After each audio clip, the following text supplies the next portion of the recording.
Bonjour, je m'appelle Frédéric Naïm, je suis avocat au barreau de Paris, j'interviens en droit des affaires et en fiscalité. J'aimerais aborder un petit sujet aujourd'hui qu'on voit malheureusement assez régulièrement, c'est la question des prorogations de délai. C'est-à-dire qu'en gros, vous recevez une proposition de rectification, vous avez normalement un délai de 30 jours pour répondre, et vous vous demandez si vous avez le droit à une prorogation du délai de réponse à 60 jours. Parce que c'est vrai qu'il existe dans certains cas bien limitatifs le droit pour le contribuable de solliciter et d'avoir en fait une prorogation du délai de 30 jours pour répondre. C'est-à-dire qu'en gros vous recevez une proposition le 15 de juin, vous êtes censé répondre au 15 juillet et vous avez demandé par recommandé à votre contrôleur une prorogation du délai de réponse. Vous avez le droit de répondre automatiquement au 15 août. Vous n'avez pas besoin d'attendre du vérificateur une réponse. Il n'est d'ailleurs pas du tout obligé de vous répondre. Vous avez fait cette demande, vous devez répondre au 15 août. Le problème que je rencontre très régulièrement, c'est que certains contribuables sont induits en erreur par la première page de la proposition de rectification. Sur la première page de la proposition de rectification que je vais mettre en ligne en photo, si j'arrive à le faire et à le mettre dans mon sujet, en annexe de mon sujet, il est indiqué vous disposez d'un délai de réponse de 30 jours, éventuellement prorogé. Et souvent, mes clients, lorsqu'ils arrivent pour rencontrer un avocat, notamment en premier lieu, ont fait la démarche de demander la prorogation sans s'interroger sur la question de savoir s'ils avaient le droit de demander cette prorogation. Et souvent, malheureusement, des gens se font piéger parce qu'ils pensent être fondés à pouvoir demander la prorogation, alors qu'en réalité, ils ne sont pas dans les clous pour la demander. Pourquoi ? La prorogation du délai de réponse, elle ne peut pas être demandée par tous les contribuables.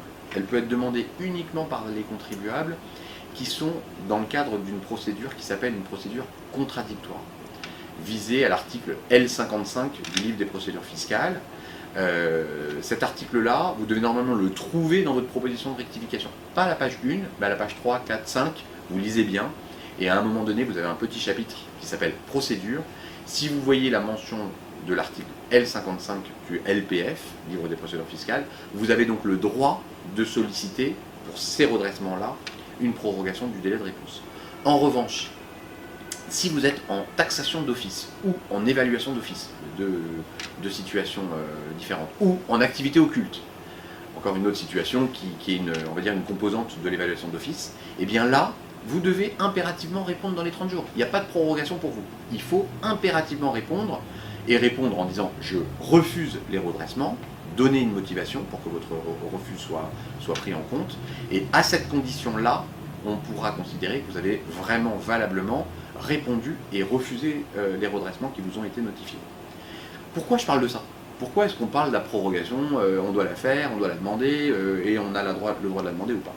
Parce que, attention, si vous avez fait une demande de prorogation que vous n'aviez pas le droit d'avoir, et que vous n'avez donc pas répondu dans les 30 jours initiaux, l'administration vous opposera à l'article L57 du LPF, puis R194 du livre des procédures fiscales, en considérant que vous avez accepté tacitement les redressements. Elle dira donc, vous n'avez pas répondu dans les 30 jours, vous avez accepté les redressements, et l'incidence de ça, c'est que c'est à vous de démontrer que l'administration s'est trompée. On n'est plus sur un équilibre où on doit se bagarrer et en fait la charge de la preuve incombe un peu aux deux, même si on dit qu'en pratique ça incombe à l'administration, en réalité ça incombe un peu aux deux.